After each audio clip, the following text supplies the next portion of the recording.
Alright folks, time for another exciting evening at the STC, the Sim Racing Team Challenge. Welcoming you to our 4th season, our 3rd season on air, is your friendly voice Eckhart van Glan. This is the first race of the 2nd Black Cup. It's the 2nd try actually, because last week we were suffering terrible problems, technical problems. Today the main problem seems to be the weather for the racers, because we are in virtual England at the DHR GP Silverstone race, and the weather is changing between rain, wet and dry, back and forth, and that puts the drivers into not the most comfortable position. Well, with me tonight, as usual, say hello to my trusted help and friends on the sidelines. It's Mikael Helen. Hello, Mikael. Good evening, Eckhart, and all of you watching. So you'll be doing the safety car at the back of the grid, I heard. Yeah, that's correct. We will try with 2 safety cars today, and one just to take a look at the back and look that everything looks fine. Okay, I trust you'll do that great. And in the other safety car, it will be David Garcia, who is with us now, I hope. It's not that usual, well, he might already be in the safety car and preparing for his lap there, but I've just heard the voice of our technical wizard extraordinary and the guy behind the series, the guy who's making it all happen. Say hello to Jose Estrada. Hi, Jose. Hi, Eckhart. Here I am with a lot of stress as usual too. Well, it wouldn't be the STC if it wouldn't have the stress.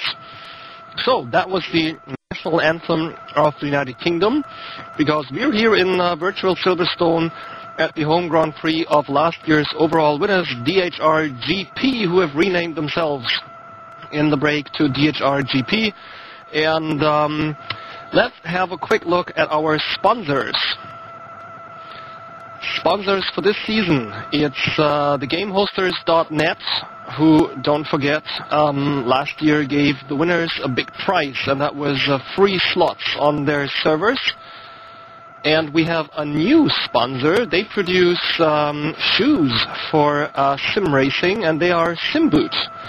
So think in a friendly manner about them, and have some good vibrations when you see their logos, because they support us, and it's vital and not virtual support that they give us.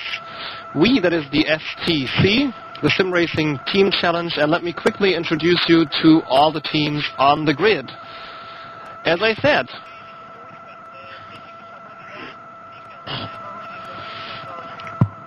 I said, we have DHR GP, the defending champions, racing tonight with team founder, I think, and boss Damien Denhumain and Vincent Staal. We have their junior team, DHR Fanatec, racing with Ryan Mortimer and Marco Buhim. We have the Blue Flag team racing tonight with Mark A. Warmington and reserve racer Chris Leeton. We have the Roaring Pipes Maniacs, who were the runners-up in last season and the defending champions the season before. They're racing with Marcin, Skrzypczak and Jari Vinnari. And then we also have Danielsson Motorsports, Virtual 1 with Fredrik Tuckman and Torbjörn Lindau. We have their second team with Björn Andersson and Johan Pesula. We have still there with us from the very first season, Team GG, Antoine Morin and brother Rodolphe Morin, racing the new GG Ferrari. Then we have the Black Visor Motorsports, who entered last season, and tonight they have on the grid Ben Tusting and Gary Lennon. Another team that's been with us for 2 seasons now is Flat Out Racing. They are again fielding 2 teams, the Flat Out Racing team, Mike Simeon and Brian Stark, the Flat Out Club, Kurt Boyst and Andy Roberts. Then, on the grid with 1 racer tonight, it's Amy Racing with Michael Hart-Jones. And also, the Black Rebels are in again, of course, because that's the team that Jose and David belong to. They field tonight Vincent Garcia and Andreas Hultgren.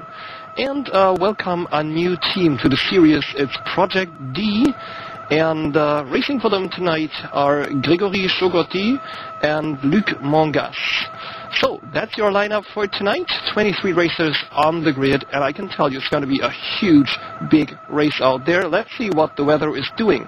But before we do that, let's have a quick look at the cars tonight for the whole season on the STC grid.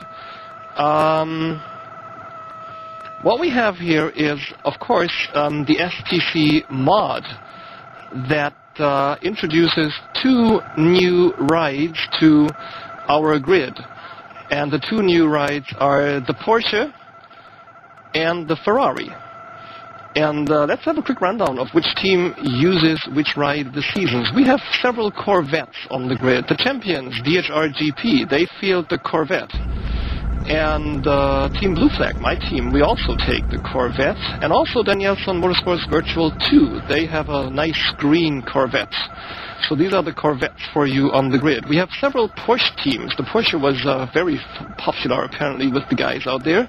DHR Fanatec, they have a blue and silver Porsche. Flat Out Racing have another great yellow Porsche. And Project D also fields a Porsche.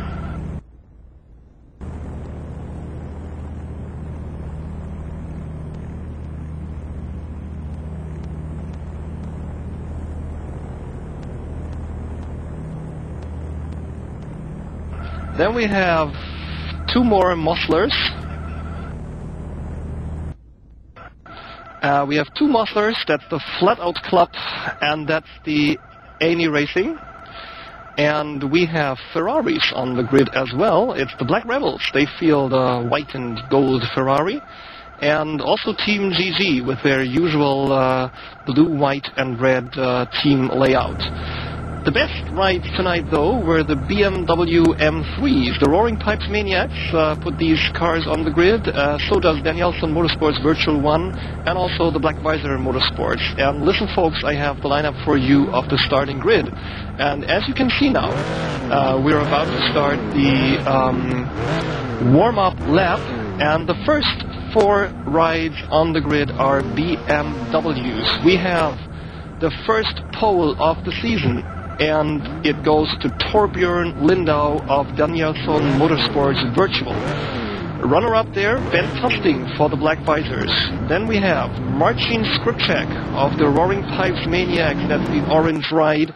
And then another red ride, again for Danielsson Motorsports, the first team, that's Frederick Tuckman. Defending champions DHR GP put Vincent Staal in position number 5. So they're in a good position to do something here point-wise and to attack. Looking at the track, it looks as if the track is wet, whereas the sky is kind of English gray, but not as dark as it was in warm-up. So it's not raining right now, but the track is still wet. I wonder what what virtual tires the players will have chosen. I really honestly have no idea on a track like Silverstone what the best choice is, but I suppose we'll be able to find out in the course of the race what they have actually chosen. Jose, if you were out there tonight, what tires would you have chosen on a wet track? Is that whether for dry tires or for wet? Well, I'm sure I will choose the wrong one. That's for sure. I don't know if it will be the dry ones or the wet ones, but the wrong ones for sure. I don't know. I suppose I will go with the wet ones to be sure to don't make the big mistake of be without grip on the first laps when all the accidents come. Yep, I agree with you. And look at our brand new safety car. It's a Beamer and it does have flashing lights now. Doesn't that look perfect? Thank you, Jose, for putting that on the grid in the last minute, even though I must say it did cause some problems. We're now, if I'm not mistaken, pretty much in last turns here of the introduction lap. So the great and final start of the STC of the new season is with us in half a minute. We have to go under the bridge first, I suppose. If I'm not mistaken, we're now closing in on the chicane called Ebby. and then we're under the bridge. I'm not taking you through the course because I believe, I trust that most of you guys and girls who are watching this will definitely know the Silverstone GP track. It's a single file lineup also at the start. We have a flying start and we have a single file lineup, so don't wait for the cars to form a second line. And let's hope that everyone gets safely through the first kink, that's cought, which is not really a flat-out kink, but it's kind of a dare, isn't it? Whether you go flat out there, whether you lift, whether you actually brake. Let's see what the guys here do. And Jose, before we start the broadcast, quickly tell me which car we will be following in the first, let's say, 500 meters. Well, I think we should do it with the car in position 3, because it gives us the best view of the battle in the front. And here we go. And here we go. They're approaching the first turn. The season is off, and what a lovely field they are. Right through the first turn, and as far as I can see, not much has changed at the top, and they're all safely through. Let's have a look at the back. Yes, everybody's safely through, and that's the most important thing in a 90-minute race. Skrzypczak already hot on the heels of Tusting here. And Torbjörn Lindau has not really put up a gap there, but he's had a good start. Tusting now closing in a little, and it looks as if Vincent Staal is about to do one of his famous first 2 or 3 laps. My God, that guy is fast in the first laps. They're now approaching, they're down the Hunger Straight and approaching Stowe. Skrzypczak still in 3. And Vincent Staal was unable to get past the Beamer in front. And he's not lining up anything there, but it looks as if Frederick Tuckman is really having to defend his position here in the first lap against Vincent Staal. Skrzypczak in 3, and Tusting in 2, Torbjörn Lindau still in position number 1, leading safely from the start. And now the DHR GP racer is passed. That was an attack there by Vincent Staal on Frederick Tuckman as they went out of Stowe and into the Vale, and he got past. They're now under the bridge and into what I would like to call the infield. That's into Priory now, and there's a second attack. This time it was the flat-out guy. It was the guy in position number 6, that's Mike Simeon. He was attacking Frederick Tuckman, so Tuckman with some trouble here in the first lap. He can't really hold on to the pace that the 4 people in front are setting. He's down to 5, and he has Mike Simeon all over his back. They're now out onto the start and finish straight for the first time, and already we've seen the first overtaking maneuver of the season, at least with regards to the first positions, and it was DHR GP racer Vincent Staal moving 1 notch ahead. Simeon now really close to Tuckman, but he's taking it slow. He doesn't want to attack in this Beckett and Chapel, in this left-right, that's here. And obviously Tuckman is doing a bit of a fully train here. There are 2 Corvettes waiting there behind Mike Simeon. That is in position number 7, Johan Pesula of the 2nd Daniels Motorsports team, and in position 8, none other than Damien Denhumain in the 2nd of the DHR GP racers. Let's stay with Tuckman and Simeon. Yes, please.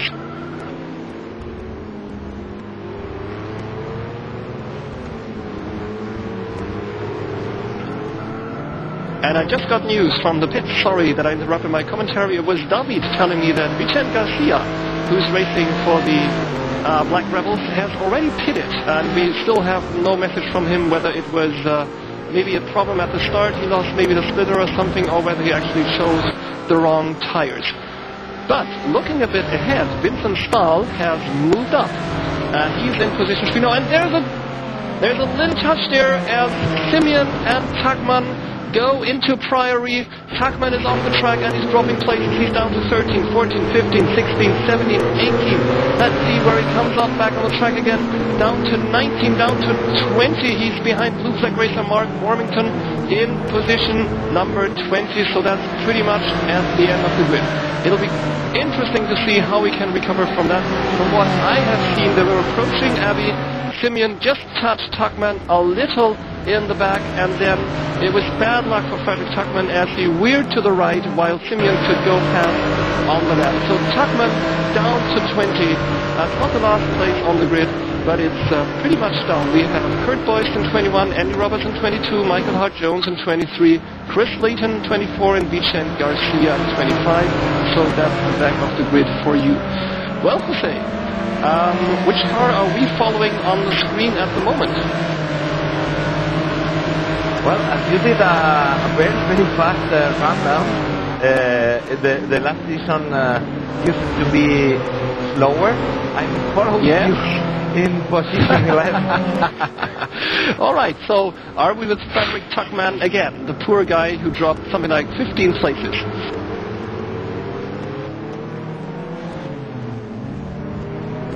Because then we might make a walk through the field. Up the way he's attacking, Fredrik Tuckman is just attacking his teammate of the second team. That was Björn Andersen, and he's passed. So Tuckman already gained one position. And if you're with me, Jose, we can do a walk up through the fields all the way up to number 1. Would that be great? Yeah, okay.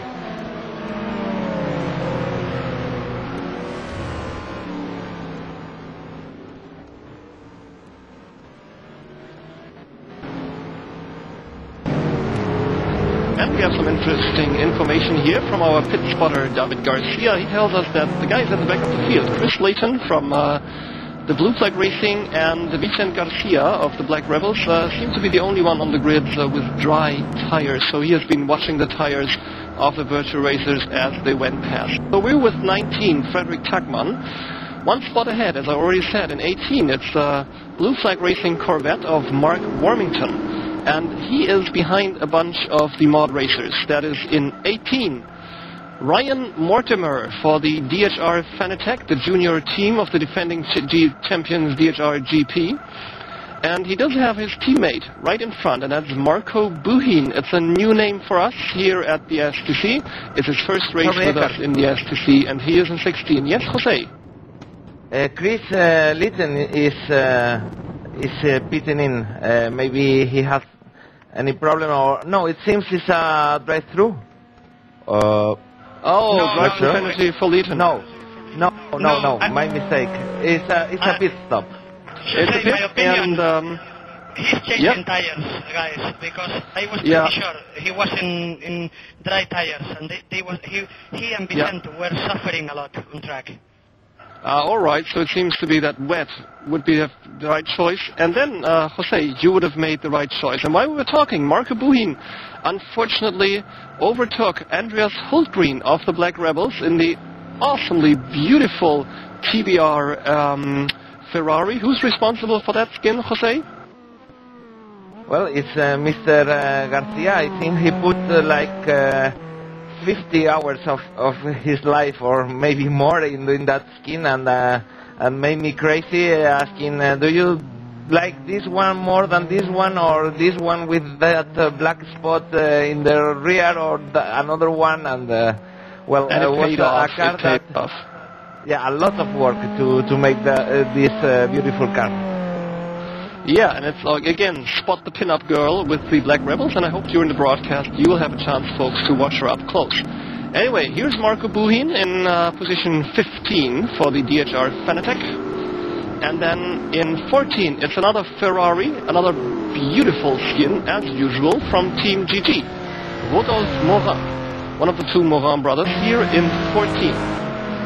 Up the grid to 13, it's Gary Lennon of the Black Visors. In 12, the second of the GG racers, Antoine Morin. Following closely, another one of the Porsches, and what an addition they are to the game. It looks awesome. Here they are.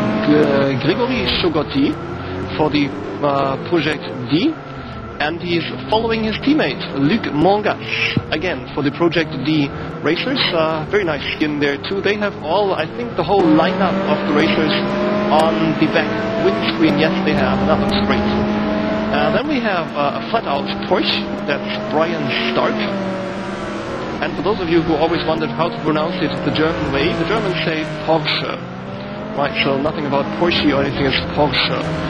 So just to give you the correct German accent, Brian Stark in 9, Mike Simeon in 8. He used to be way up, but he has been dropping places. Remember, he was attacking for positions number 5 and 4.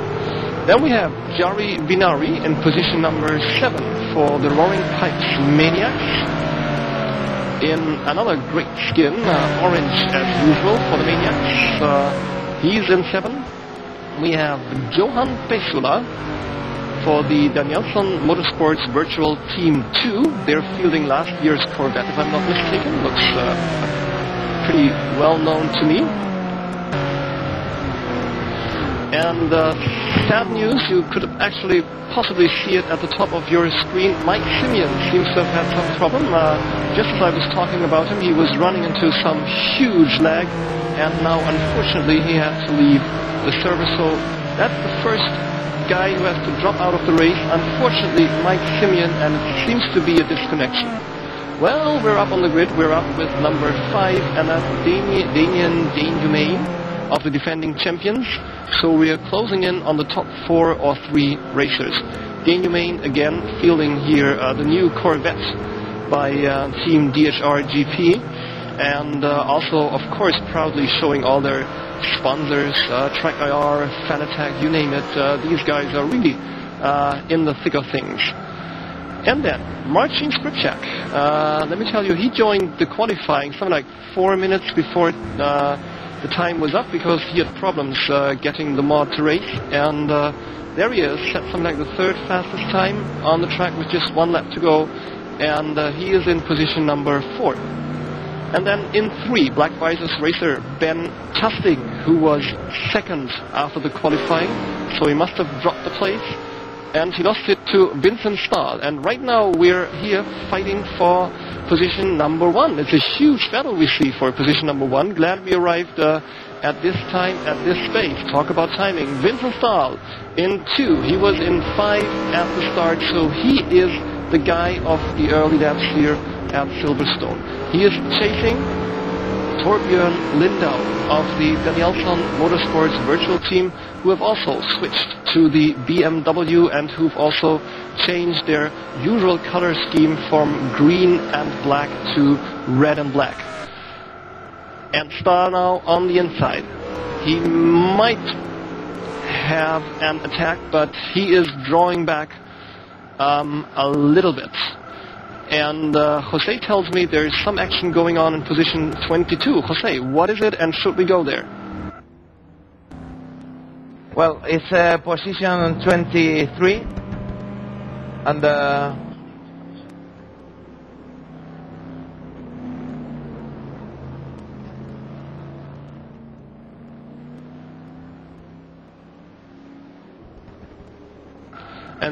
yep, it's Andy Roberts of the Flat Out Racing and the junior team, the Flat Out Club. They're called Flat Out Racing, is the first team. They're in the Porsche, and Flat Out Club, the muscle here. And the erstwhile beautiful racer, it does have a huge dent on the left-hand side. It does have, there's no hood at all. And so he is now in the pits to undergo repairs, and he will stay there for quite some time, and he will possibly lose half a lap. Front hood is back on, and he's also changing tires. He's taking no risks here with the tires, and he's changing. Wonder if he's changing now from slicks to rain, and wonder if that the crash always also was a little problem with the slicks. Mikael, I haven't talked to you in the whole broadcast.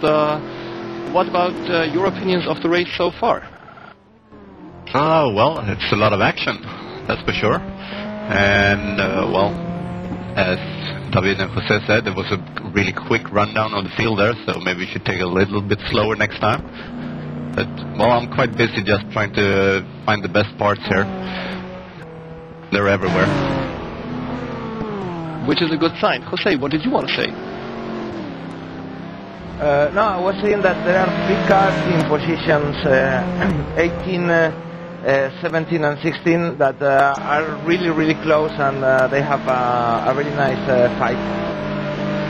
Well, let's go there then. In 18, we see Björn Andersen. Just as we go there, he is fielding an attack in Stowe, and he is fighting one of the flat-out Fanatec racers, that is Ryan Mortimer. And in position 16, it's Andreas Hultgren of the Black Rebels. So the big fight here is between Andersen and Mortimer, and Antoine Morin in the other Ferrari of the GG is not far behind. And again, Andersen now trying to get past Mortimer. They're approaching Abbey.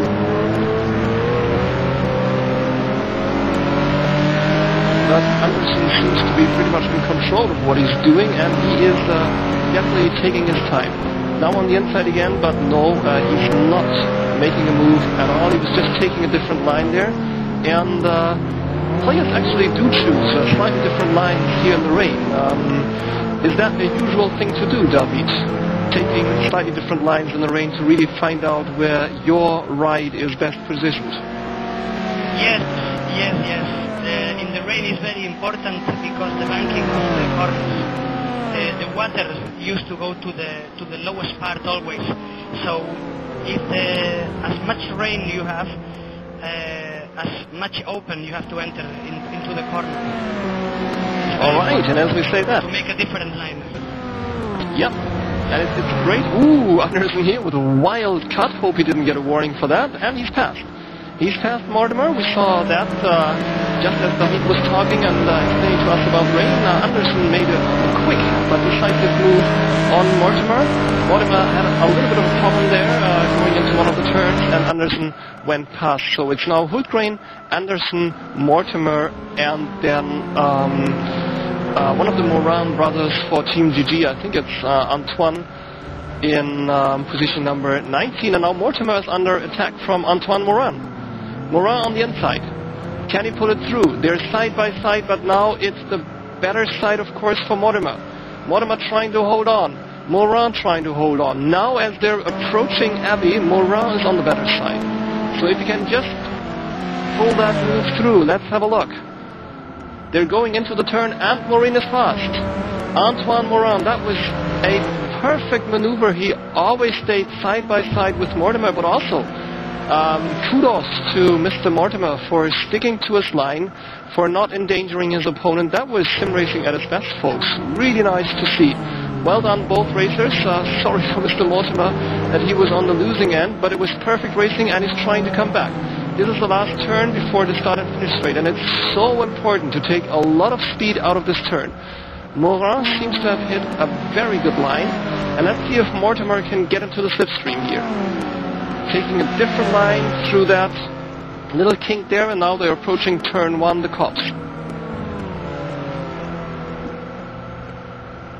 And they're both out of the cops. Morin a little bit on the grass. That apparently cost him some speed, but he can take the speed into Maggots, Beckett's, and Chapel. And there's absolutely no getting past in these turns since it's left, right, and you're just busy keeping your ride on the track.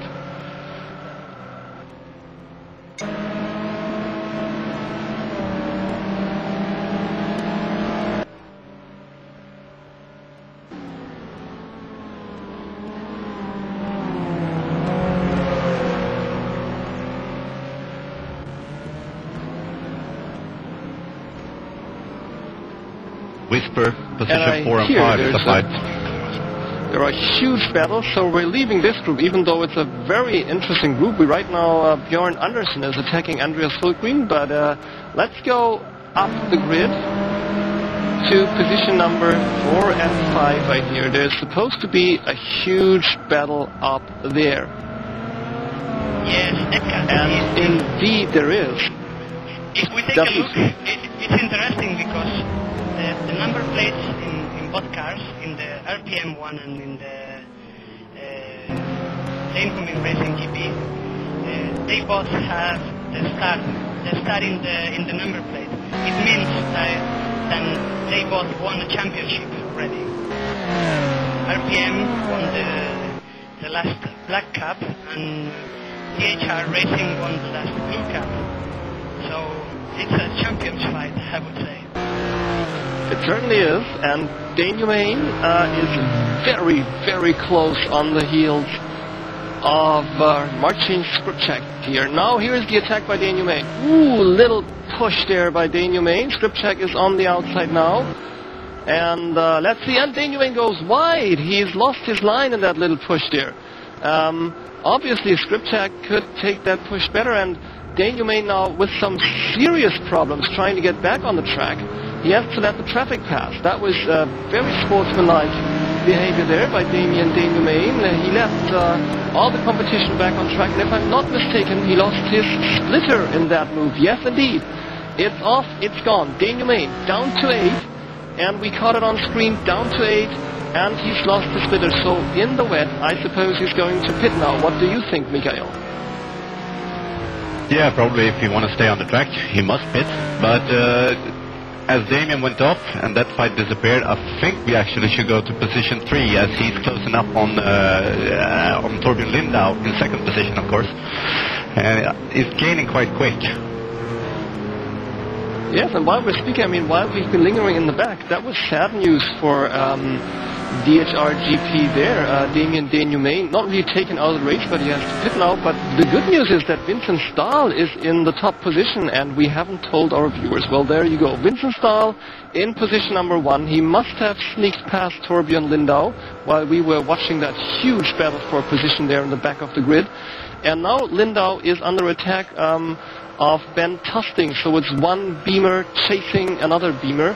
We have Ben Tusting in the red and black visor motorsports racer with some nice Virgin advertising there on the skin.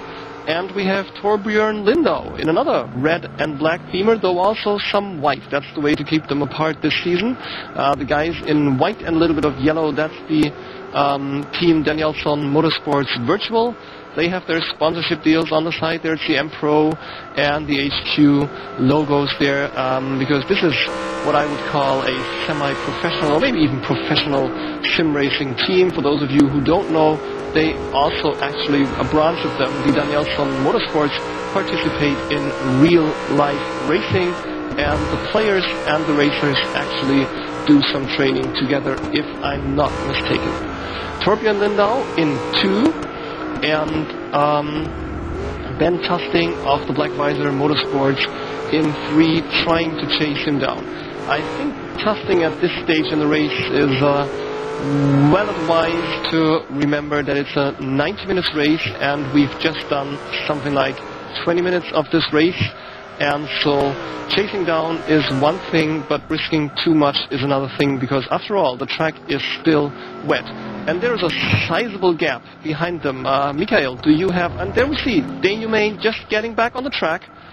And he is now just behind Ben Tusting. So the DHR GP racer there is not Vincent Staal, but it's Daniel. So he lost a whole lap to that slightly unlucky maneuver there. The hit that he received on the wall must have been quite massive. You can see him warming up his tires there in the back, wiggling his Corvette to try to get the tires on temperature as quickly as possible in those wet conditions. Well, what was I just going to say before Daniel came on the track?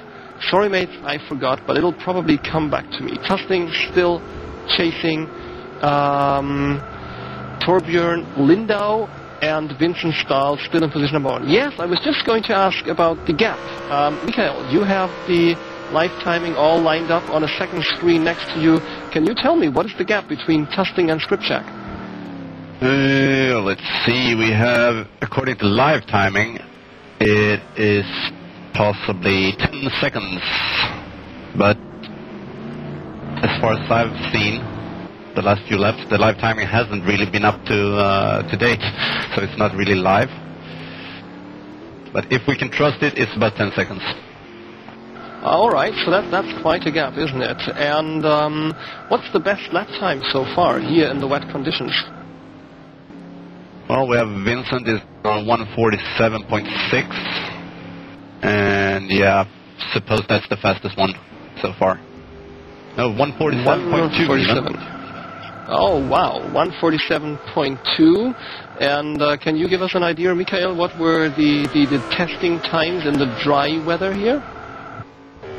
I know that the drive times were really low 45s, and I think I even saw somebody doing a 44. Woo, so that's So they're about 3-4 seconds behind. Yeah. Yeah.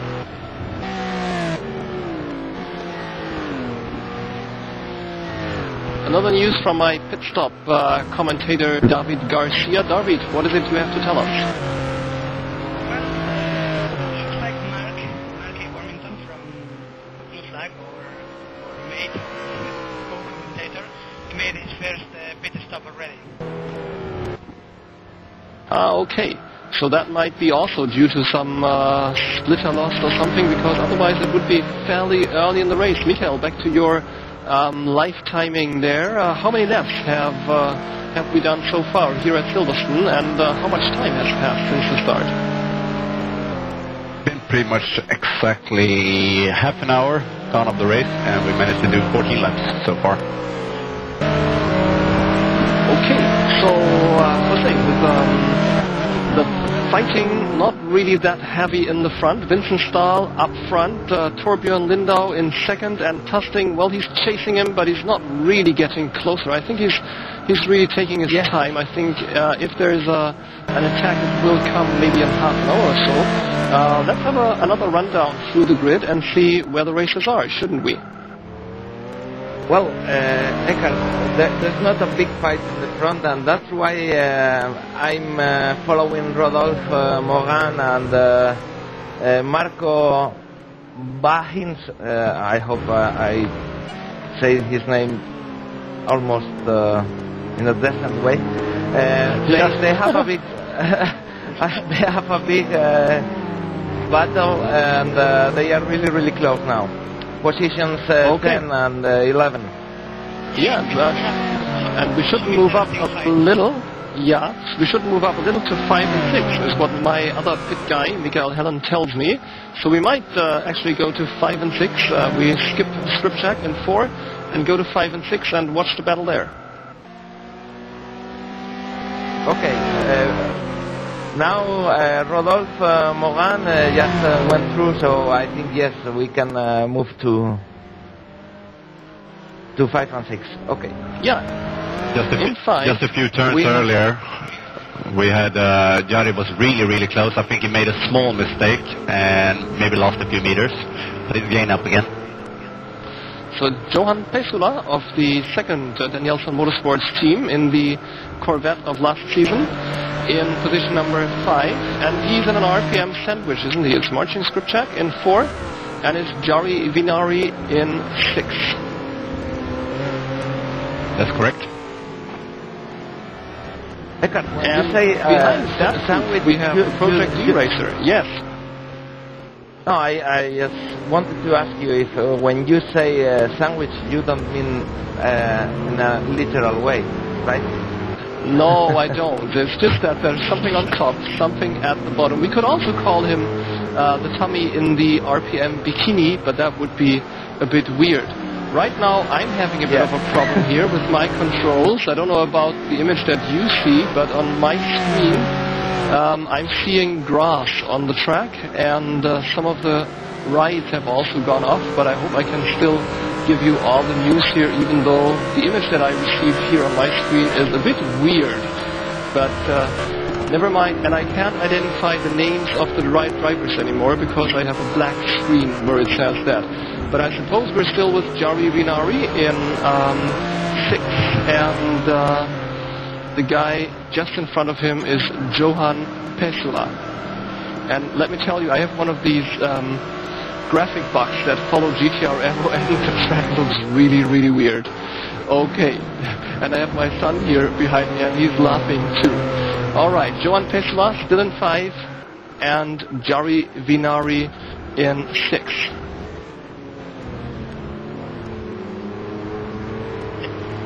There are the two Project G guys with the Porsche are chasing Jari very fast, and I think that there is a chance of getting a good score with Johan Pesula and Jari Vinnari. and Gregory Kawati. Yeah, I think so too, because these Project D guys are awesome. They've been running back-to-back or nose-to-nose or tail-to-tail or whatever you want to call it for the whole of the race, haven't they? And they're working like Swiss clockwork, actually. Just one by one they're ticking off the laps, and they're getting closer to where the real action is. They're getting closer to positions 5 and 4. And, well, I wouldn't exactly put money on one of them getting on top of the podium, but they seem to be really able to follow the pace here, and what a great addition they are to the field. So Project D, Grigory Chogoty and also Luc Mongas, they're chasing Jari Vinnari in the orange and black RPM racer, and they're chasing Johan Pesula of the Danielsson Motorsports Virtual Team 2, who is now, in turn, really closing in on Skrzypczak. Skrzypczak seems to have problems. He's sliding all over the place. And now let's go to Pesula and Skrzypczak, because Pesula is now making a move. They're down the long Hungar Straight, moving into Stowe, if I'm not mistaken. Yes, they are. And Pesula tries something on the outside. They're touching a little. Pesula goes a little wide, and Skrzypczak is defending his position, which means that Vinnari gets closer to Pesula again. And the Project D guys are simply waiting, just waiting to see what these other three are doing, and then maybe coming up.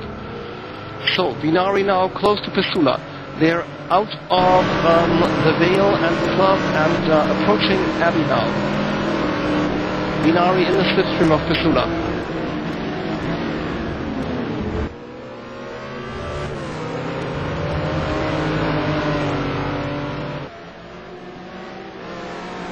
And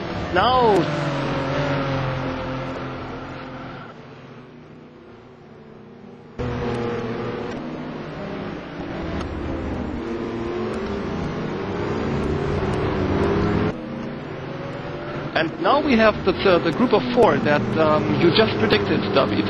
Or was it Michael? I can't remember. It's Johan Pesula in 5, right behind him Jari Vinnari, and right behind him the 2 Project D racers. Skrzypczak has moved away a little, and Pesula is having his hands full defending from Vinnari. Vinnari is having his hands full defending from the first of the 2 Project D, that must be Mongas. And then we have the second of the Project D racers, Chogoty, following him. So that is some awesome racing here for positions 5, 6, 7, and 8. And there's no telling who will end up in what position, but as I'm speaking, Pesula is again moving in on Marcin Skrzypczak, so it really is a group of 5 that are racing each other. And at this moment, the one most in danger is definitely Jari Vinnari. Moving into Stowe, he does have the Porsche of Luc Mongas right behind him. We also have a lap car coming in the way now. We sure have. It's a flat out. There's a little touch there. It's a flat out club racer, but he gets back on track and nothing serious happens. To Pesula was a little touch there to the outside. I don't really think that can have changed much in his setup or in his racer. And I have heard from my pit stopper spotter that also Damien Denhumain seems to be out of the race. Can this be confirmed on the live timing? Is Denhumain out? Yes, his car is parked in the box, so it looks like he had any kind of mechanical failure with his Corvette in the car. Oh, that's too bad. And now here's another touch. Here's another touch, another turn. Vinnari hits Pesula as they move into what I would like to call the infield. Vinnari takes up speed again now. I think he was uncertain of the situation of what was going on, but there was the Project D racer coming up and about to attack him. So Vinnari picks up speed again, but now he has Luc Mongas right behind him. And while they are going into the copse and out of the copse, let me quickly tell you where Pesula has re-entered. Pesula has re-entered behind Chogoty. So he is in position 8 now, behind the second of the Project D racers. And for the first time in the race, at least from what I have seen, the Project D racers seem to be a little bit apart. Mongas chasing down Vinnari, and Chogoty then defending his position against Pesula. Mongas now right behind Vinnari. really, really close, and they're down the long straight, the Hungar straight, and going into Stowe. Vinnari taking a very close line here, and that might give Mongas that little bit of extra speed that he needs in the run-up to the Vale. Mongas now, and Vinnari definitely taking a defensive line here, turning in very late. They're now through the Vale and into Club. It's really important to take a lot of speed out of Club, and it's difficult to hold your line there, but they both take what I would call a more conservative line. Now they're running up to Abbey, and Mongas still behind Vinnari. And Vinnari is a guy who is really difficult to overtake because he knows exactly where to hold his line and where to go off just a little, approaching the turns and then getting in the way of the racer behind him, but always in a very fair and sportsmanlike way. So, huge battle here for position number 5. It's the champions of 2 seasons before, that's the Roaring Pipes Maniacs, Jari Vinnari defending against the new team on the grid, the new kids on the block, Project D, and it's Luc Mongas. Vinnari now out onto start and straight finish, and he has managed to pull away, but it's not very much. And notice the gap that's opening behind them. It might be that the guys behind them have actually pitted, or there used to be a group of 5, right now it's only those 2.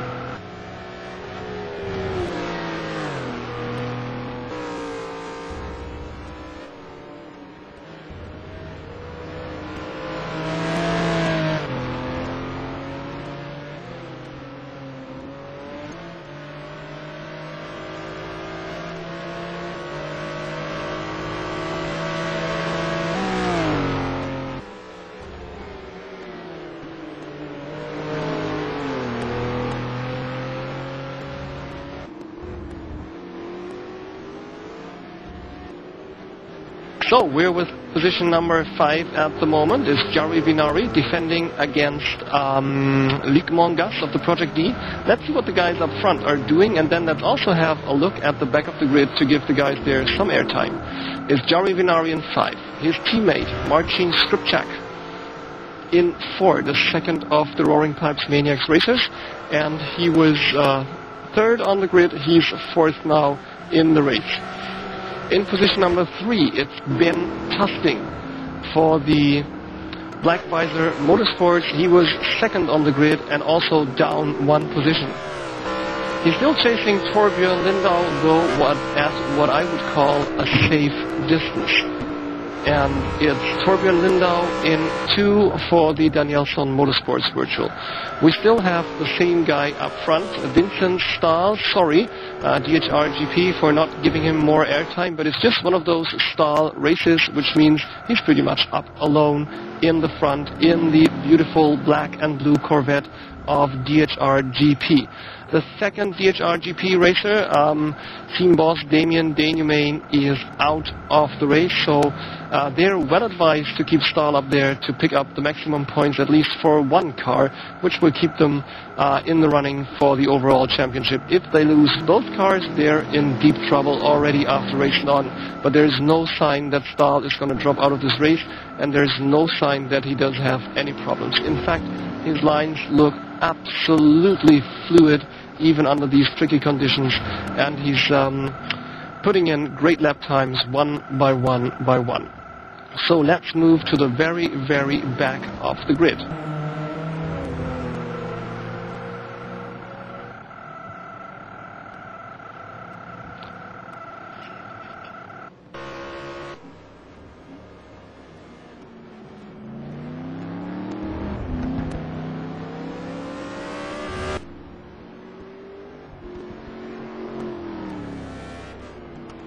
And we have our pit reporter, David Garcia, with the news for us from the pits and from the overall timing. David, tell us about the pit stops.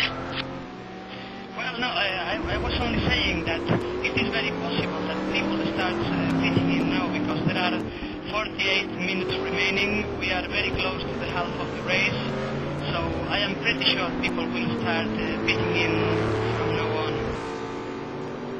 Yes, and as you say it, we see I suppose, Michael Hart-Jones of the Aney Racing, the sole Aney racer in the grey and green Mossler here at Silverstone, and he is in position 21, and he is the last guy still running on the track, and very nearly sliding off the track here.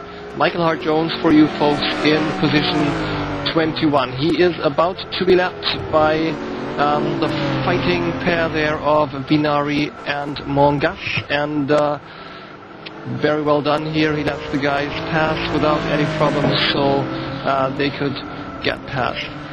And in 20 we have Chris Layton, who is extremely slowly moving back on the track. It seems as if we have caught my teammate just as he had some trouble, just as he went off the track, but he has rejoined, and from what I can see, his Corvette still looks in one piece. And Mikael, with your live access to the live timing, can you tell us if Layton is already a lap down, or maybe even two? Who were you saying there? Who is one lap down, Eckhart? Layton in position 20. 20, we have... Yeah, he should be at least one lap. It says in the live timing is on lap 20, and Vincent Staal in the lead is in lap 22, so at least one lap. Okay, so he should be 1 or 2 laps down. Just trying to get some information here, and we hear from our pit reporter David Garcia that people are actually starting to pit. David, who is in the pits at the moment? Yes, we have a flat-out club out of the race. Again, mechanical failure of the Mossler, and got voiced, and it was, if I am right, Mikael Hart-Jones. They were on pit already. All right, and also you were talking about, I think, one of the Moran brothers going into the pits.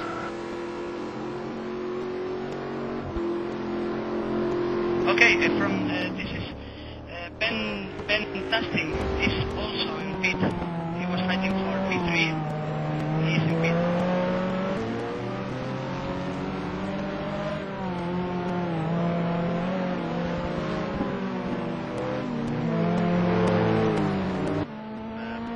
Okay, Ben Tusting is pitting Well, out already.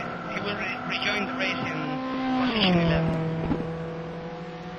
so we're doing our move up. It's Boyst in 19. It's Vicent Garcia in the Black Rebels Ferrari, and he is just having some trouble here. That's a tricky turn there, number one.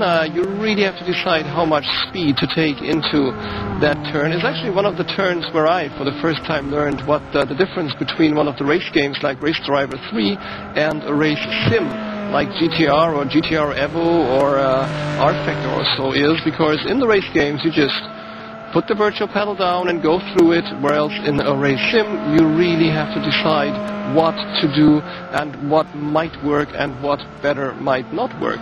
So Vicent Garcia there with some troubles in the cops, but hanging on and catching his car. Yes, David?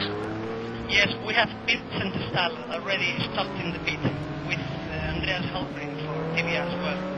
But Vincent Staal brilliant. was in position 1, so it's important. Yeah, definitely. So we also have the race leader pitting now, and we'll definitely have a look at the field in about 2 or 3 laps when all of the pits have been done. Right now we're still moving up. Marcin Skrzypczak is also in the pit. Also in the pits. All right, thank you, David. And a question to my cameraman, Jose Gar. Are we following Antoine Morin, number 17? Well, we have a lot of pit action now. Maybe we should move to P5, P7. It's Johan Pesula, it's Gregory Kogote, it's the guys fighting for the race are already on pit, so maybe we should take a look there. Yeah, in fact, we are with Gary Lennon now, Eckhart, because there is a lot of action now in pits. It seems that everybody decided to pit at the same time now. Yeah, I think they all heard David Garcia on PSR TV, and they said, okay, if that guy says we should pit, well, we better do. And there they were. So they're all on one pit stop strategy. And of course, it was just you, Gus, David, who put them in the pits. And so, as in the last season, they're all on a one pit stop strategy, especially in the wet, and that's where the action is. So, at the moment, we have Frederick Tuckman in the pits for Danielsa Motorsports Virtual. We have Marco Buhin in the pits for the DHR Fanatec. And Tuckman now moving out of the pits, and he rejoins the race in position number 14. Buhin also out of the pits in 15, so they are actually back-to-back, close to each other. In 16 we have Andreas Hultgren of the Black Rebels. Okay. Yeah, exactly. We have P1 and P. It's Torbjörn Lindau, isn't it? And Jari Vinnari hitting in, so that's where all the action is, folks. And Luke Mangas is already on pit. We have a lot of action in the pits today, guys. Same with Jari Vinnari, he's also in pits. Yep. I think we got Vincent back in the lead now. It looks like it, and there he is. Yes, Vincent Staal back in the lead with all the pits done. And Jari Vinnari now losing position number 2 to Ben Tusting. So after the pit window is about to close, Ben Tusting is in 2, Vincent Staal is in 1, Torbjörn Lindau is in 3, so Tusting got past him in the pits. Marcin Skrzypczak is in 4, Jari Vinnari right behind him in 5, and Luc Mangas, he took a long time in the pits. There must have been some repairs. The RPM guys were way faster than he was, and so he has lost a lot of time in the pits. He is still in 7, but the distance to the RPM guys is now, well, quite big. I would say if the RPM guys can stick to their race speed, can stick to the line, it's going to be really difficult for Mangas to catch up. Let's see who is in 8. Yes, David? Yes, second. I was about to talk about the pit incident and the pit action, because you're right. It looks like Jari was much faster than Luke Mangas in the pit stop.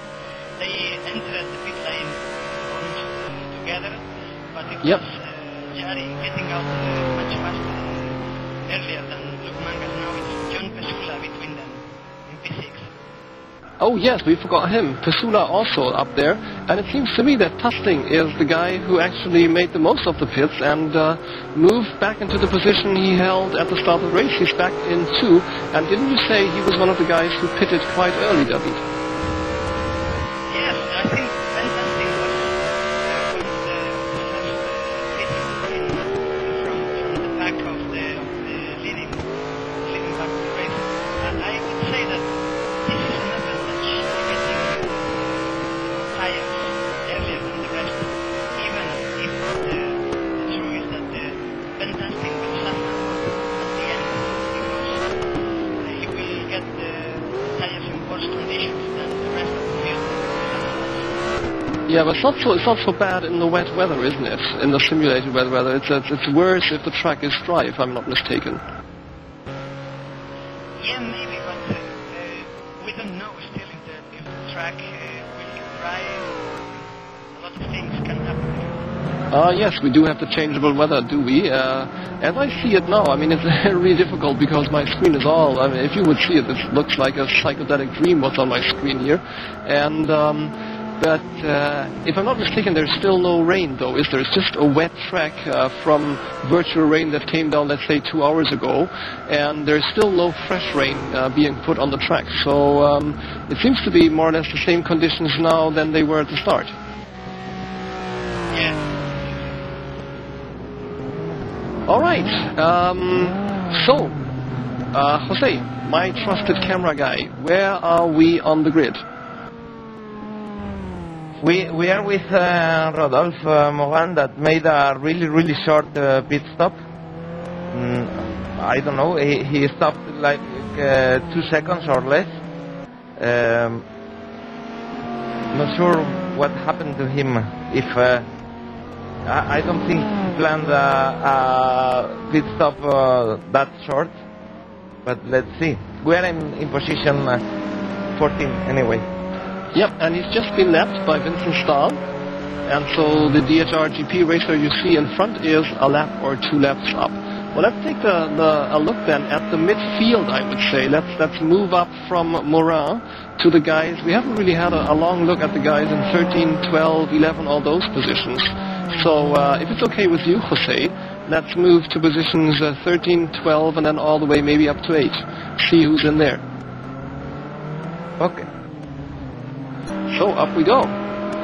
In position 13, it's the Black Rebels racer, Andreas Hultgren, and he's doing another one of his great long-distance races. He's one of those guys who usually is not among the top qualifiers, but you will see him slowly, silently, and steadfastly creeping up the positions and gaining one by one by one. He's now up to 13, and I would take a bet that he's into the top 10 at the end of the race, knowing what kind of player he is. He is a guy who really does the kind of safe race, hardly ever leaves the track, and then just takes advantage of the mistakes that the rest of the players actually do. So 13 for Hultgren. I just see on my screen that my teammate Chris Layton, who was our reserve driver, and thank you Chris for joining the race on extremely short notice, and unfortunately now he had to drop out, so no double points there for the Blue Flag Racing team. So 13 Hultgren. In 12 we have one of the DHR Fanatec Porsches. It's Marco Buhin. A guy where we're not quite sure about how to pronounce his name, and I just read it the way any German guy would read it actually. Sorry Marco if it's totally wrong. He has been all over the place. He has been fighting with the guys here from positions, I would say, 10 to 15, and right now he is lapping the Aney racer. He is lapping Michael Hart-Jones. So 12 for Buhin, and then in 11, Frederick Tuckman, who was in position number 4 on the after the qualifying. So he is, I think, except for the guys who had to drop out, but for those guys who are still in the race, his was the worst drop of them all. He's down 7 places in position number 4. We saw him spinning off the track pretty much at the beginning of the race when he had a little tussle there with Mike Simeon, who has since dropped off. And so it seems that moving up the grid is very, very difficult, but also we don't know, we don't watch all the races all the time. There might have been a second or even a third problem for him, because he is one of the ultra fast guys here. I mean, if you set the 4th in quali, you must be one of the ultra fast guys, and it seems as if he's kind of stuck in the midfield here at Silverstone Grand Prix. In 10, we have Björn Andersen of the junior team, Danielsson Motorsports Virtual, in the Corvette. So they're close together there, the almost teammates Andersen and Tuckman. In 9, it's Gary Lennon, who has just lapped one of the Black Rebels racers for the Black Visor Motorsports. I think also that he moved up a little. If I'm not mistaken, he was in 12 or 13 or something at the start. So good race for him, if I'm not mistaken, too. And then in 8 we have Grigory Chogoty of the Project D. And look at that. The Project D guys who were racing side by side at the beginning of the race, who were then separated a little, they've come back together again.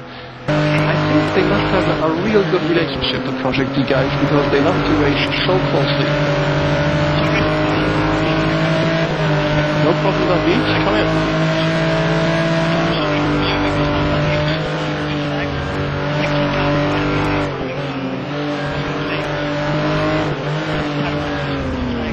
Oh no. Oh no. So that means really he's now out of the race. From my screen, Mark A. Warmington leaving the race.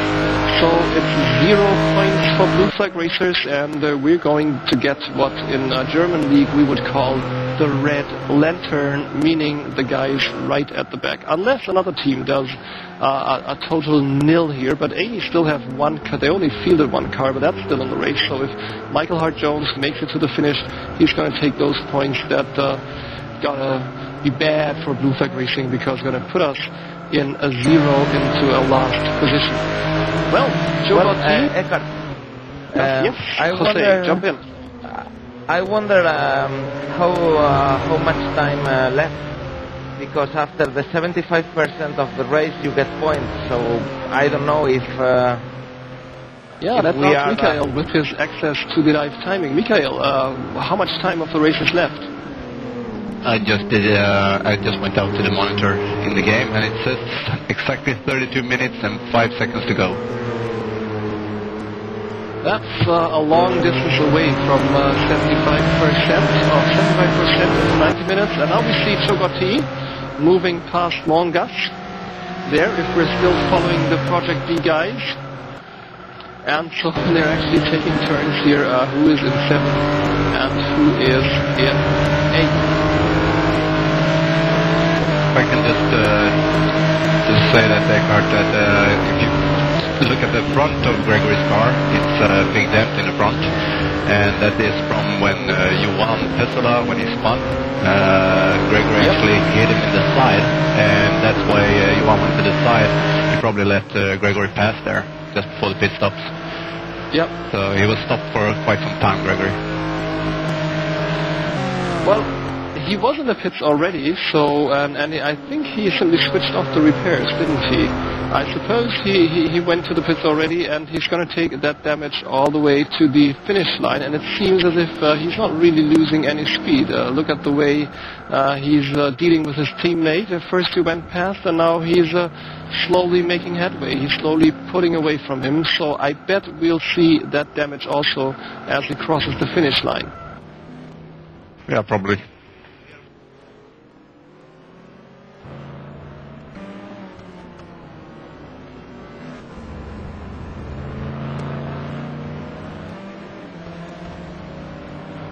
All right, talking of Johan Pesula, there he is. His right still looks undented. He should have a dent on the left-hand side. Yeah, there it is. There it is. Clearly to be seen as he went through cops, and a great race by him here in position number 6. He was not one of the top 5 qualifiers. I think he actually was in 6th after the qualification, so he's stuck to his position, and he's bringing home some fine points for the junior team of Danielson Motorsports Virtual. In position number 5, it's Jari Vinnari of the Roaring Pipes Maniacs. And in position number 4, it's Marcin Skrzypczak, again, for the Roaring Pipes Maniacs. So that's a brilliant team result. And the team result is what this series is all about. If I'm not mistaken, Roaring Pipes Maniacs will be in the lead if they can bring both cars home. And Skrzypczak and Vinnari, they're both very, very experienced guys, very fast guys too. So it looks, with about half an hour to go, that the Roaring Pipes Maniacs are in for a good team result. I think that we didn't notice when that happens, but I have to say that all the flat-out cars, the flat-out racing and the flat-out club cars are out of the race. I don't know what happened today to flat-out team, but it's very, very bad news for them.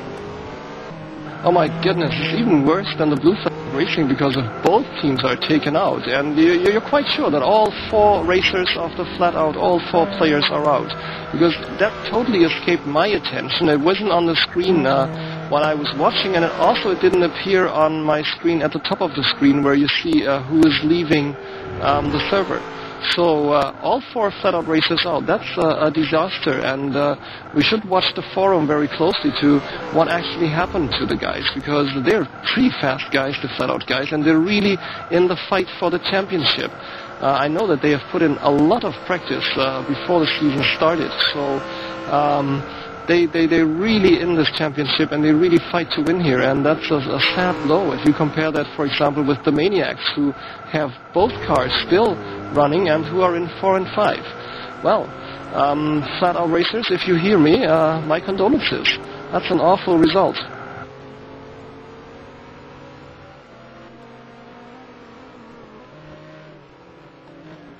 And while we're speaking about the flat out, let me tell you that there's not much change in the first 3 positions.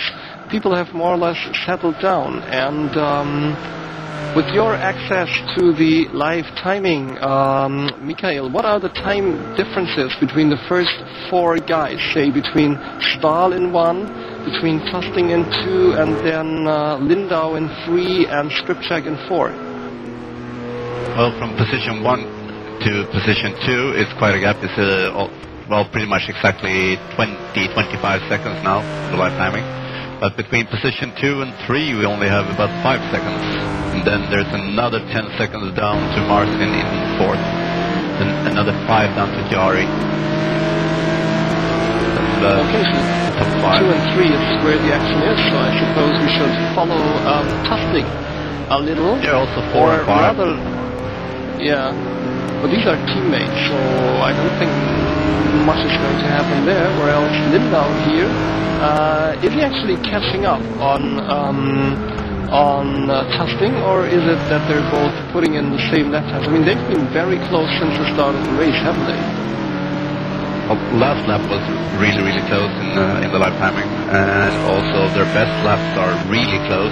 They're in with 1/10 for the best lap and about 3/10 for the last lap. So they're doing pretty much similar times. Yeah, so it's going to be down to who can lap, who's going to maybe be a bit lucky in lapping, or who really maybe does a small mistake once the concentration wears down, once the virtual tires wear down, and maybe also it might be that the conditions might still change here. The real rain might come on, and then everyone's going to be in for some trouble. So Lindau in 3 and Tusting in 2, that has really been the closest race, the closest fight here for most of the race. I don't think they have ever been separated for more than like 6 seconds or so difference. And it was, don't forget, it was Tusting who moved ahead while they were in the pit. So it seems that the strategy paid off for him. Might be that he is on a very, very dangerous fuel rate, and that he is running something to a very close tank towards the end of the race. That might have given him this advantage of maybe 4 or 5 seconds in the pits.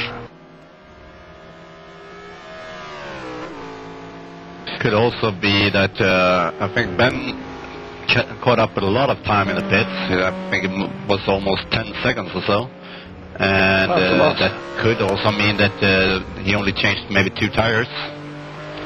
Yep, we've seen that before in the RD Volvo League that I participated in. Some of the guys actually only changed 1 tire, that was usually the front left, and that gave them something like a 6 to 7 seconds advantage.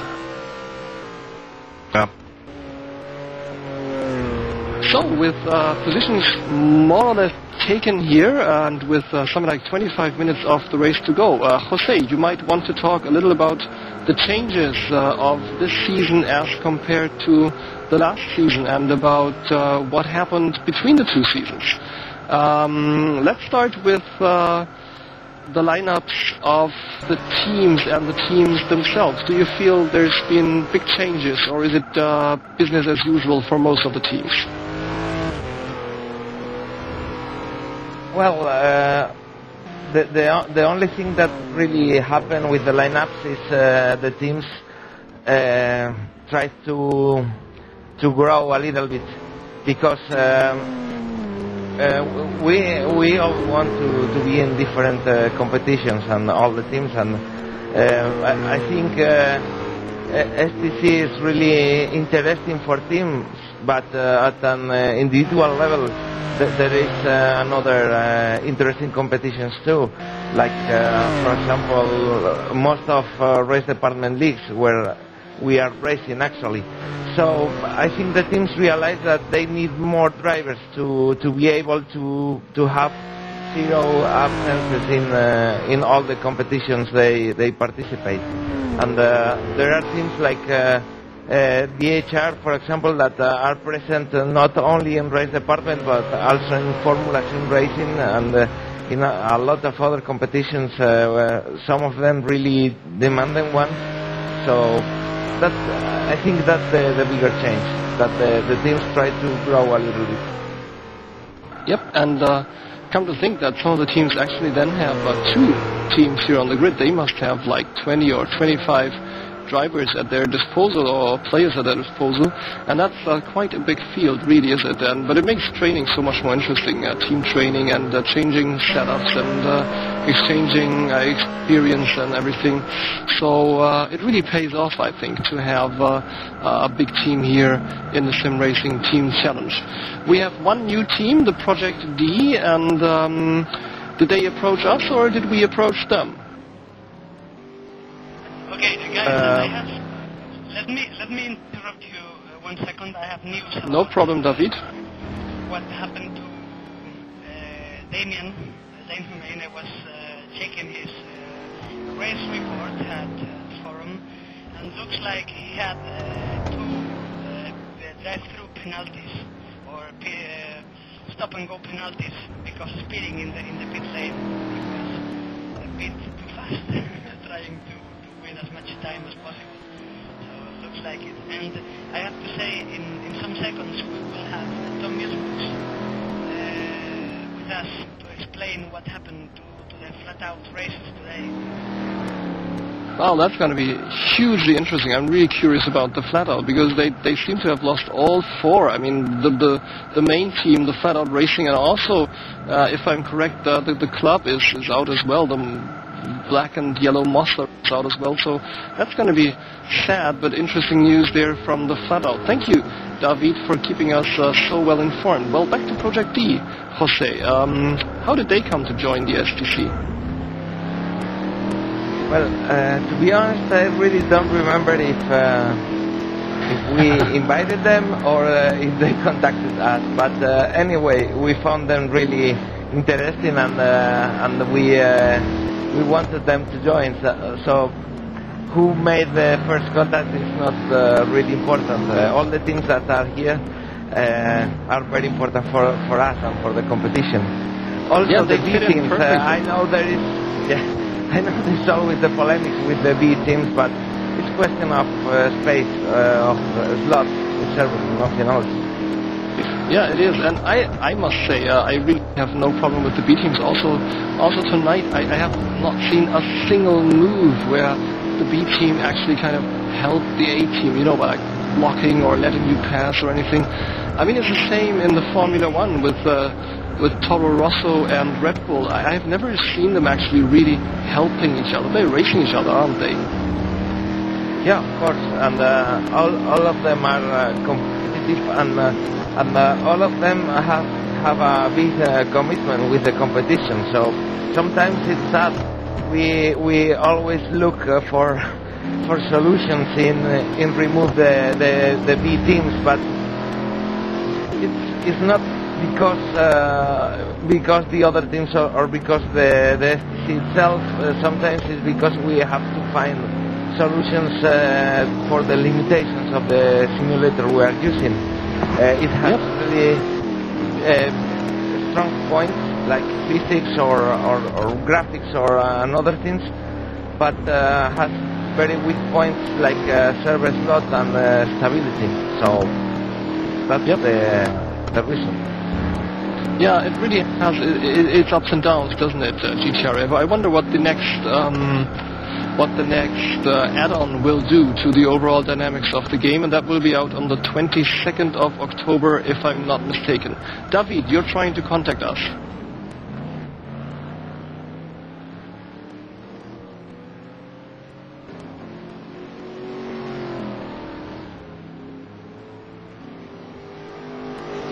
Well, the last thing I heard of David Garcia was, guys, can you hear me? But now he's talking to me. David, tell us, what's on your mind?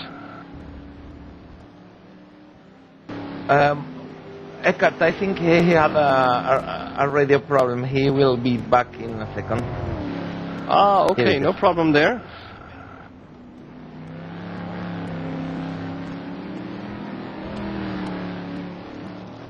Whisper already did. So, with us now, should be Tom Ilsbrooks. Tom, can you hear me? Yes, I can hear you fine. Well, welcome back. Nice to hear your voice. Nice to have you back. Well, not on the track, but with us here at the STC, the first race. But it seems that misfortune has struck heavily with your two teams. Can you give us the news? What happened? We saw Mike Simeon being in a huge battle up front, and then he obviously had some problems. Tell us what happened to your racers.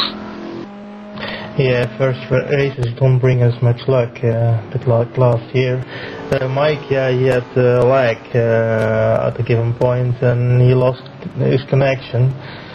He said also he wasn't, not feeling too well in the race somehow. Maybe, he needed some more laps to get really in the flow. It can happen, but yeah, then his connection went, so he was not so pleased as he was really in for the race. He did pole last week, and shame. Yep.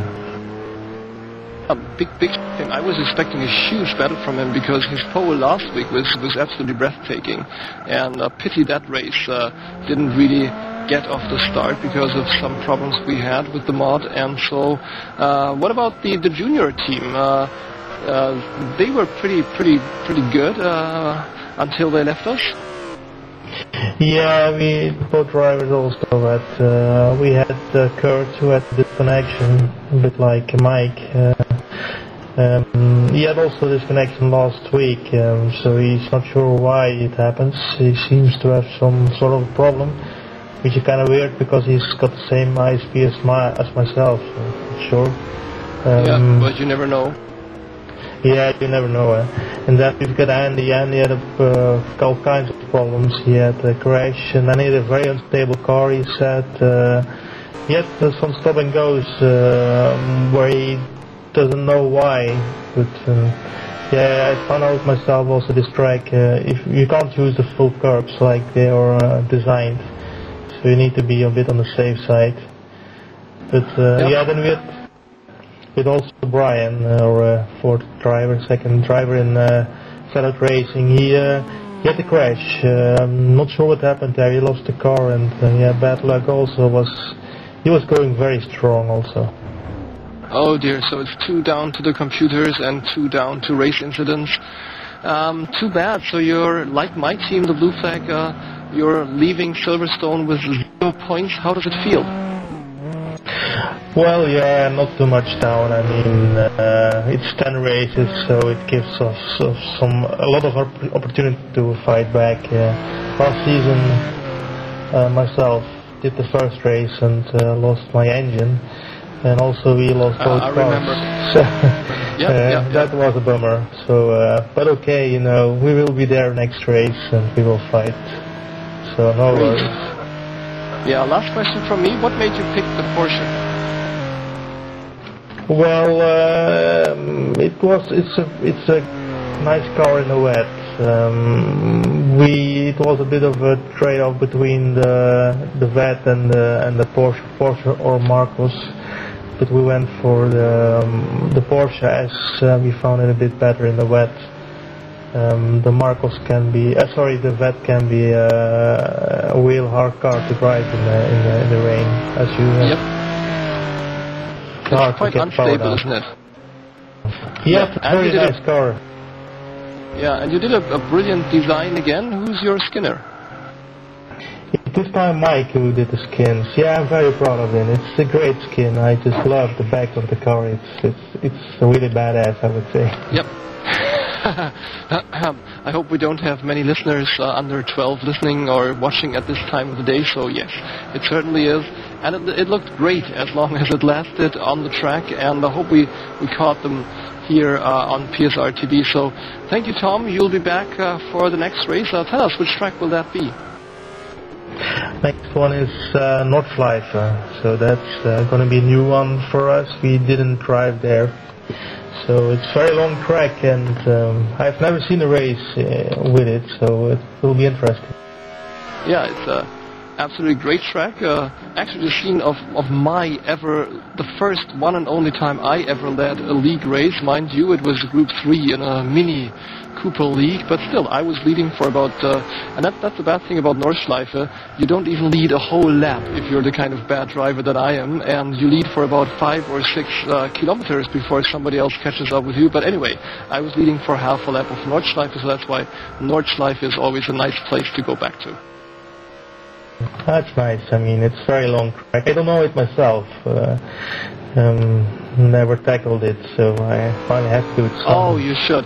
What I always say, it's like playing Richard Burns Rally without the co-driver. Yeah, that's right. At least that's for the first 20 or so laps, and once you get the hang of it. But it's going to be interesting commentating on it, because I'm always giving you the names of the turns here, but it's going to be awfully difficult at the Nordschleife to say, oh, this is the Fuchsröhre, and this is in the first place, I'm glad I'm German, because these names are really difficult to pronounce for anybody not German, but in the second place, difficult to really find out where they are. Well, thanks Thomas Brooks for those kind words, and we'll be seeing a lot of flat out then next week at the RPM event at Nordschleife. Bye, Tom. You.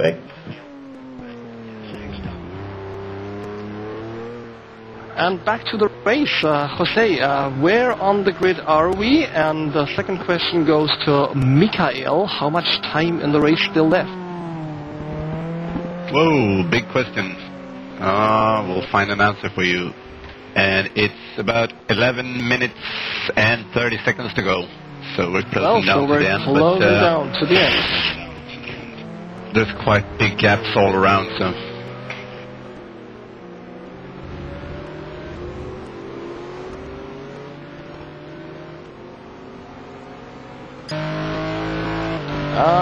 Pit spotter extraordinaire, David Garcia told me that his guy with the same name, also from Spain, I guess, Vincent Garcia, made his third pit stop, and it looked like a drive-through penalty.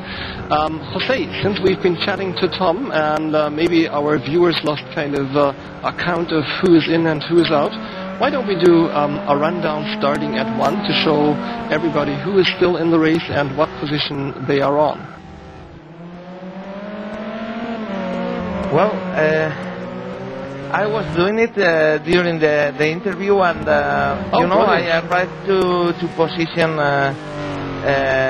16, and the two GG cars are really close. I don't know if they are, but I don't think so, as this is team challenge. But they are close. A question from me as a blue flag guy with 0 points under his belt. What about the Aney racer, Michael Hart-Jones?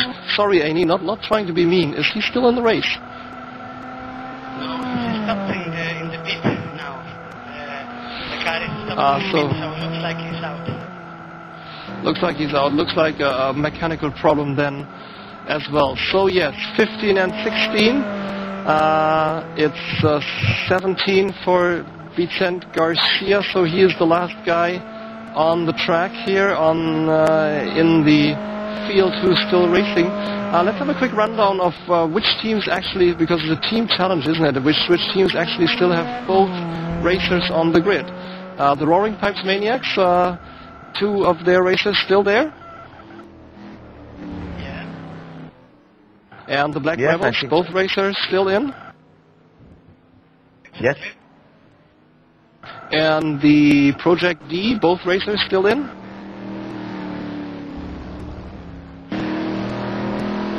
And the Danielsson Motorsports Team 1, both racers still in?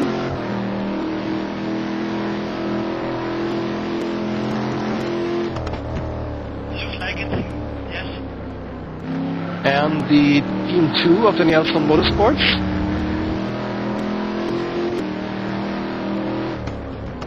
Yeah, they both are in as well. Wow, so Danielsson Motorsports still has all 4 of their racers in.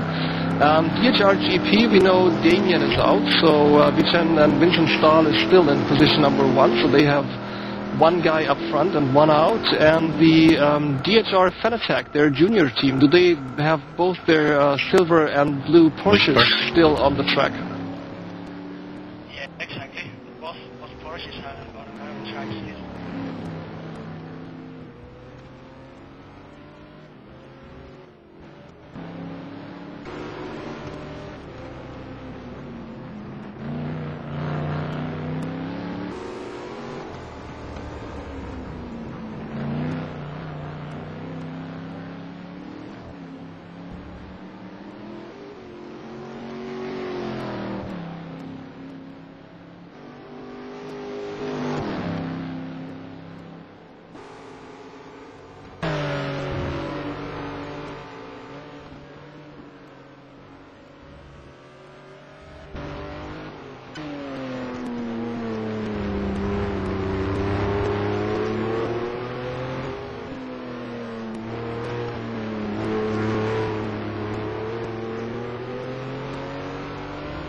we've just been trying to find the huge battle for the last minute, and I think here we have it. It's position number 10 for Gary Lennon of the Black Visor Motorsports, and position number 9 for Frederick Tuckman. We last saw him in position 11, and I think he has just squeezed past Gary Lennon on his way back up the grid, but Gary Lennon definitely will try to follow him. We only have something like 5 minutes to go in this race, and Tuckman in the red and black and white Danielson Motorsports BMW M3, just in front of Gary Lennon in the red and black BMW M3 of the Black Visor Motorsports. That is the battle actually of the teammates, whose teammates have been slugging it out for position number 2 and 3 almost the whole race, haven't they? Even though they were a bit further apart. They were 4 to 5 seconds apart. That was the fight there between Lindau and Tusting for 2 and 3, with Tusting still in 2 and Lindau in 3. And here we have the Danielson Motorsports gaining the upper hand.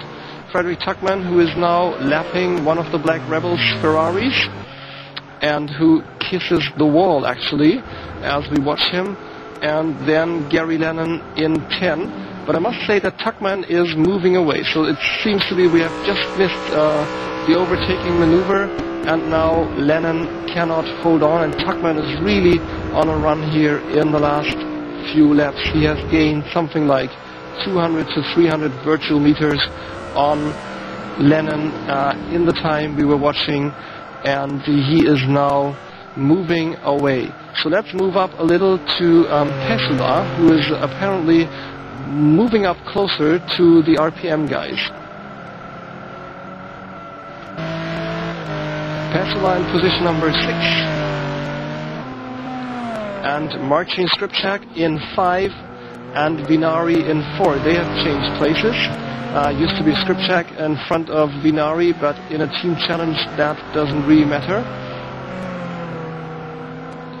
So Skrzypczak in 5, Pesula in 6, and Pesula, I would say, not quite within striking distance. Michael, from your position, how many minutes to go? Check. We have about 4.5 minutes to go. So it should mean about 3 laps. All right, thank you very much. 3 laps to go for Pesula, and to me it looks as if the guy's pushing, and if he's trying to get the most out of his Corvette, a difficult ride in wet conditions, and he's doing it brilliantly here. He's closing in on one of the really fast guys, on Marcin Skrzypczak in the Roaring Pipes Maniacs BMW M3. They are through Stowe now, on their way out, and there are 2 left racers in front, so that might mean trouble for Skrzypczak, and that might bring a little chance for Pesula to get a little closer. Well, just the last lap, when they crossed the line, he gained about 1.5 seconds on Marcin, so he's catching up pretty quick. Yeah, that might mean that they should end up then with something like 0.5 seconds between them, if your prediction of 3 laps is still valid. But let's see what this lap brings.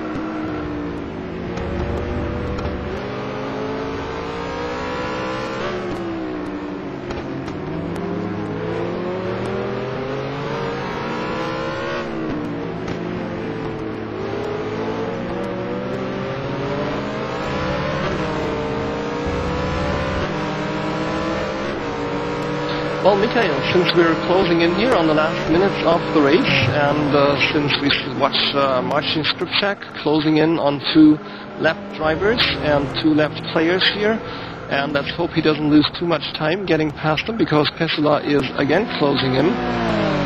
And what's your impression of the first race of the new STC season? Well, this race, I think we got a little bit too big gaps between the drivers to make it really interesting. We had some minutes here and there where they were pretty tight, but also I think some of the mistakes made a big difference in the middle of the pack. About Vincent, you can't touch him if he gets away in the front, so he's just making a solid race.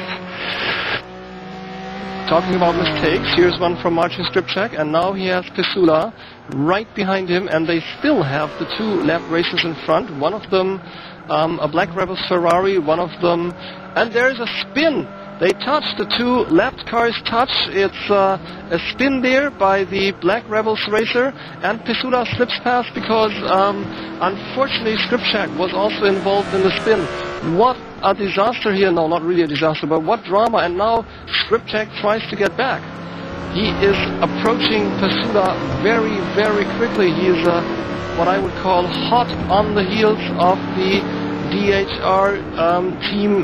Sorry, not DHR, Danielson Motorsports team number 2 racer. Skrzypczak, is he actually going to make a move? Yes, he is. They're side by side. Pesula is taking a very cautious line. Now Pesula is definitely not taking a cautious line. And now Skrzypczak is back and out of this last turn. Now they're going into the small kink. And remember, folks, we only have 2 minutes or so to go. 1 minute, actually. 1 minute, actually. Now they're out of the small kink and back in. They went through cops, not side by side, but very close. And Pesula trying to make another move on Skrzypczak. They're through Maggots, Bacchus, Chapel, left, right. Yes, please, Mikhail. I think that Vincent will be able to pass the start-finish line before the time runs out here. He's coming up the start-finish straight now, so we should have one more lap for them to fight. Yep, he's going to make it for one more lap. Brilliant. They're into Stowe now.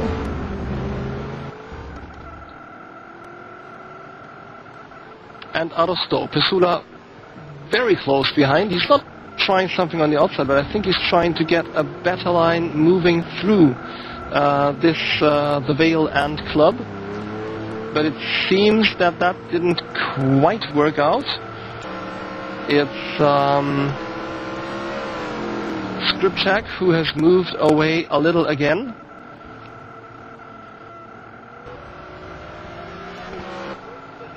And Skrzypczak slides a little. Skrzypczak slides. And Pesula is now on the outside. They're going into one of the last turns, and Pesula tries to hold on. Now he's on the inside. We're going to the leader to watch him move on to the finish, but let me tell you that Pesula is back again. He has passed Skrzypczak again, so Pesula is in front again. And now Skrzypczak is moving into the pits. What's that?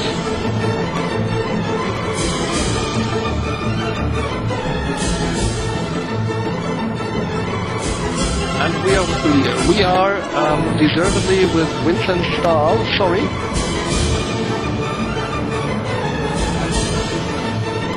And he is approaching the last turn of the race. There's a Ferrari there, about not to be left anymore. He's taking it really slow, Vincent Staal. No more maneuvers by him.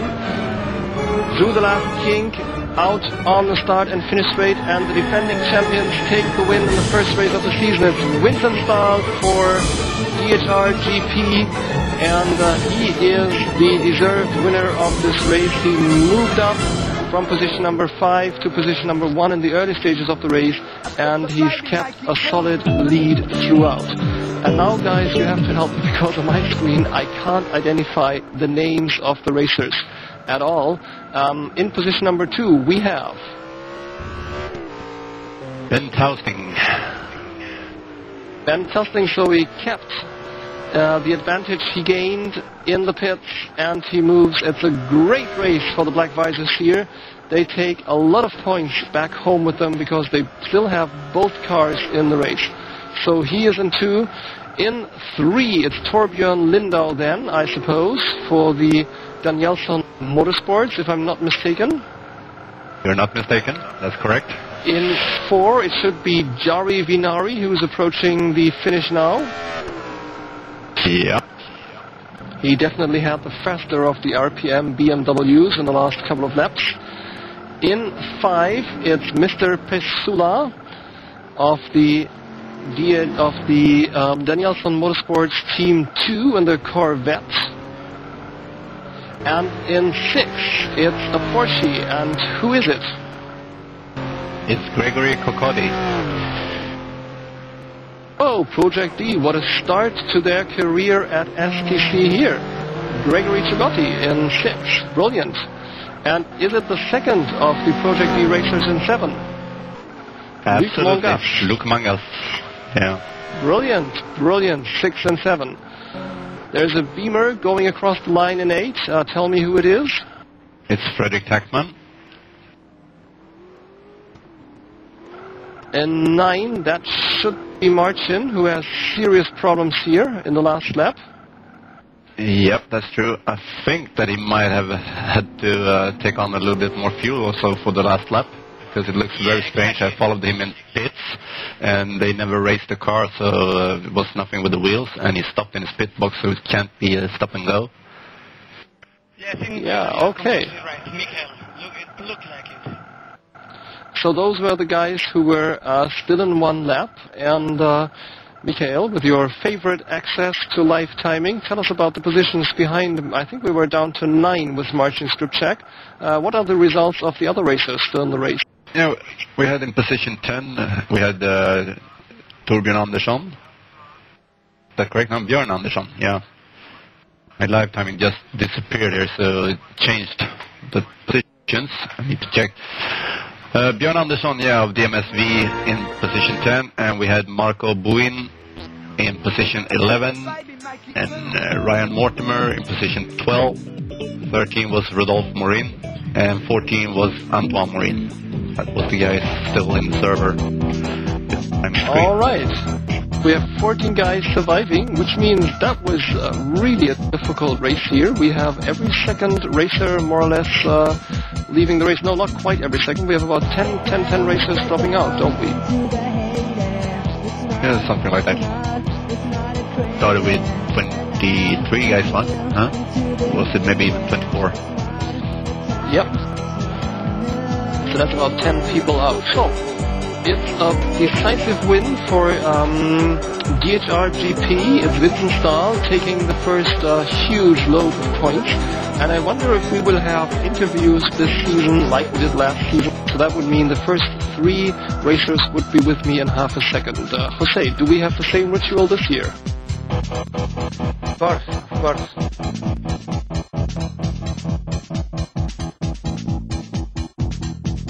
Eckhart, I'm just going to pick them. they will be here in seconds. I mean, we know this from real-life racing, though. They need to stand on the bonnets of their Porsches and their BMWs, need to wave their helmets and everything, so let them have some fun with the crowd, and then we'll have them safely with us. Well, folks, we saw a race here at Silverstone in wet conditions, and we saw DHR GP taking the first win, but unfortunately losing their second ride. Damien Denhumain, we heard, had to drop out, so they're not taking that many points away.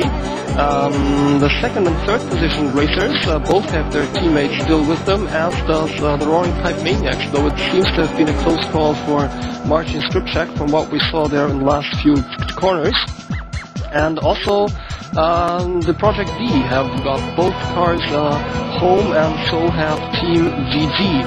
And also the second of the Danielsson Motorsports team, so they seem to be the lucky winners tonight. Black Rider Motorsports, of course, and whereas Flat Out, as we have heard, have lost all 4 racers.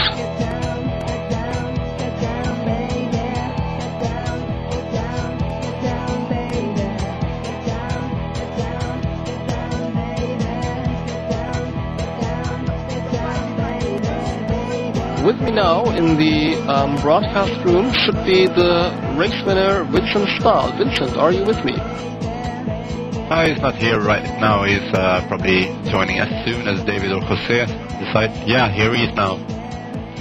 Here he is now. Vincent, you're with us, and congratulations to a superb win in the first race of the season.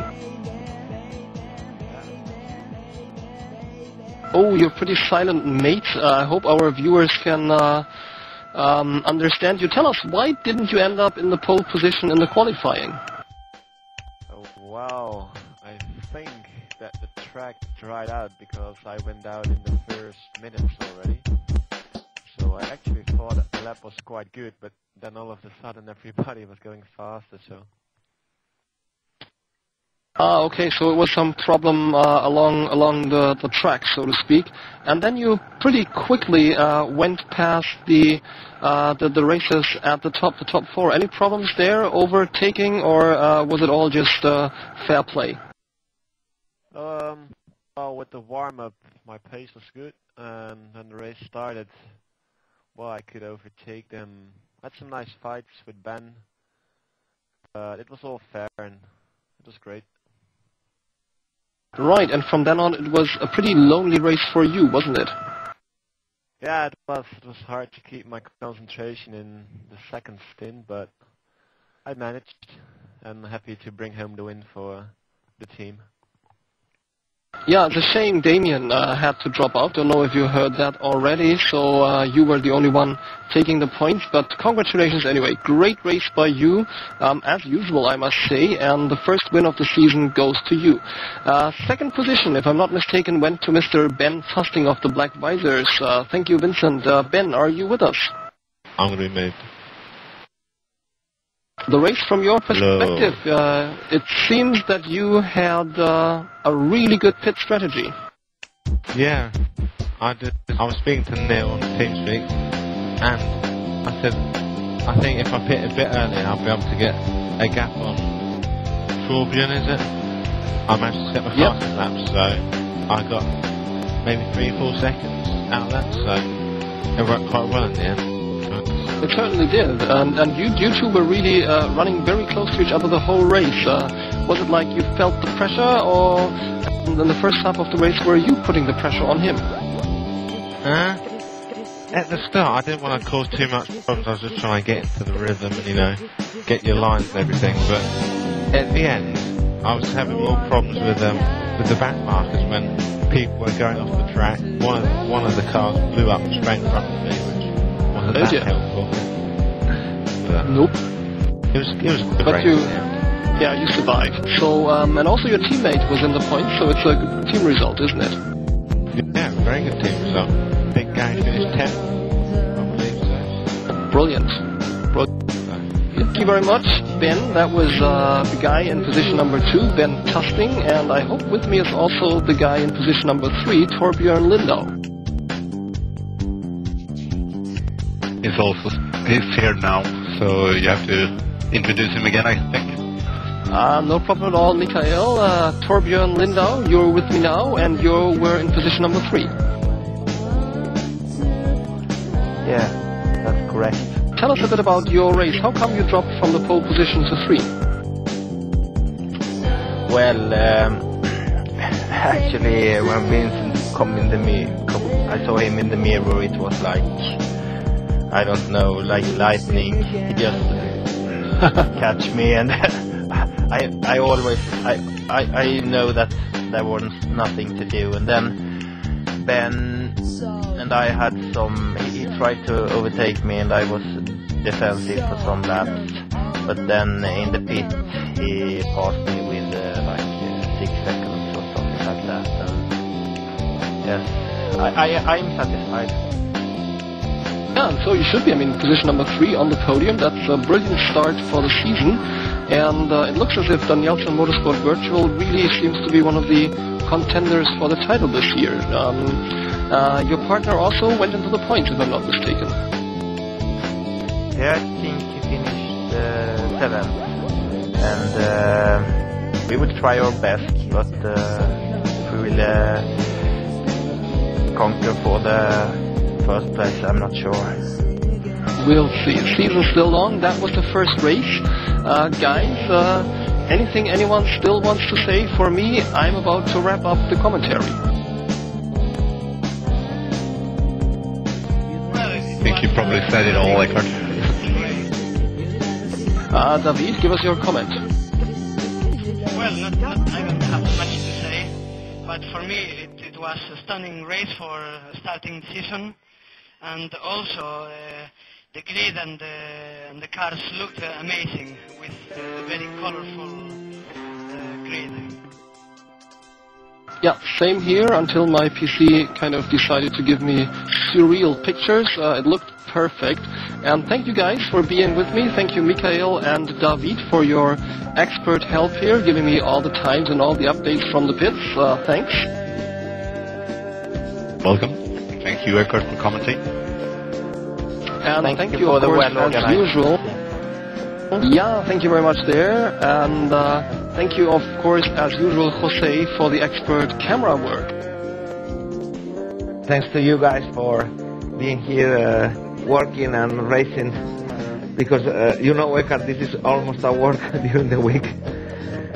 It is, especially in a week like this with the awful test on Monday, but things have sorted out, we've done it again, and I thought it was a great race here that I could bring to you. It was a pleasure doing this, and if I'm not mistaken, Jose, we'll be back in exactly 1 week. Yeah, exactly, in Nürburgring, so that will be interesting. It certainly will, and hope to have you with us then. And this is the end of the first race. I'm your friendly voice, Eckhart Ferdinand, saying bye-bye on behalf of all the staff. Bye-bye.